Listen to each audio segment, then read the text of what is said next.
Hello again everybody, welcome back to Life on the Run, or the COVID version, Life on the Rectum, because that's where I am, sitting on my bum, going nowhere.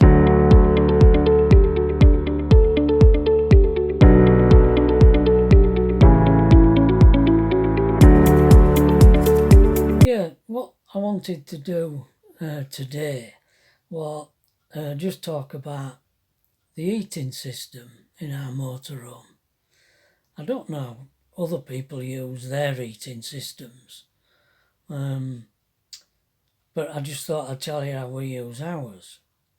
First of all, I'll tell you what our heating system is in our motorhome. It's a Truma, Trumatic C, and that's the water heating side of it, and the left-hand button, left-hand twist button, and the right-hand one is the EH, the Truma Traumatic C EH, which is the heating system.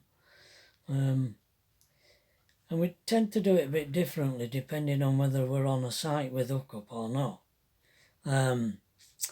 If we arrive on a site with a hookup,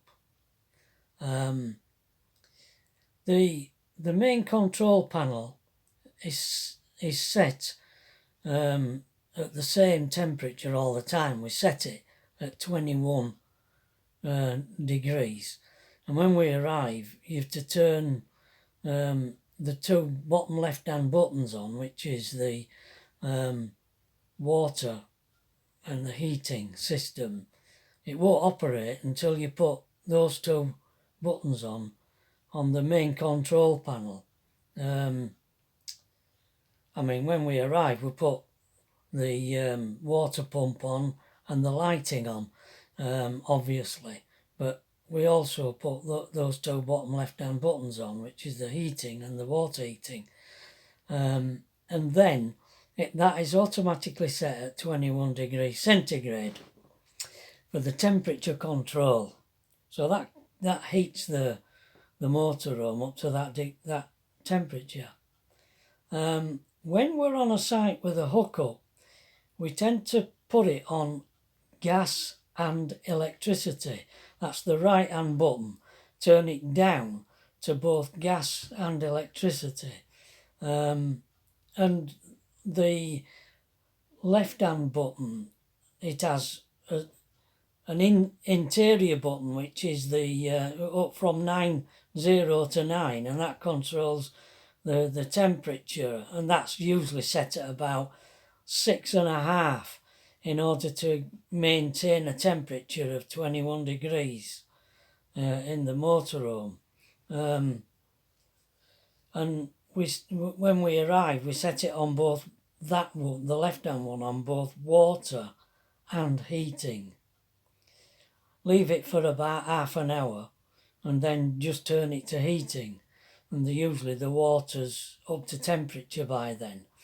And then when the motorhome is up to temperature, up to 21 degrees, then I usually turn it on to electric only. Whether I can have it on electric only low or electric only high depends on the ampage provided by the site we're on. Sometimes if you turn it on high, it trips. So I have to have it on low. Generally speaking, the electric system will not get the heating up to temperature on its own. You generally need gas as well. So that's how we use the heating system, and we keep it on until 9 o'clock. And then, as I said in a previous video, we pull the concertina curtain across, and we've got a telly in the back there, and we're both in there because the boiler's underneath the bed. And when you pull that concertina door across at 9 o'clock at night, it keeps that bedroom bit warm until, well, 11 o'clock at night. So it tends to save gas. We turn everything off at 9 o'clock and keeps that bit warm, that area warm. You'd be surprised. You can open that concertina curtain and go out into the other bit and it's freezing, but in that bedroom it's warm. So it's pretty good for that. And then of course in the morning at 7:30 I'll get up and turn the heating on gas and electric, water and heating, so that it heats the water up and the camper in time for us getting up, I don't know, 9:30ish, to have a wash and what have you, and have us breakfast. So that's how we use it. I don't know about anybody else. If we go on a site with no hookup, then obviously we have to have it on gas only. We have the fridge on gas only, and we have the heating on gas only. But the same principle applies. We use the same principle as when we're on hookup only. Instead of being on both, we're just on gas. Okay?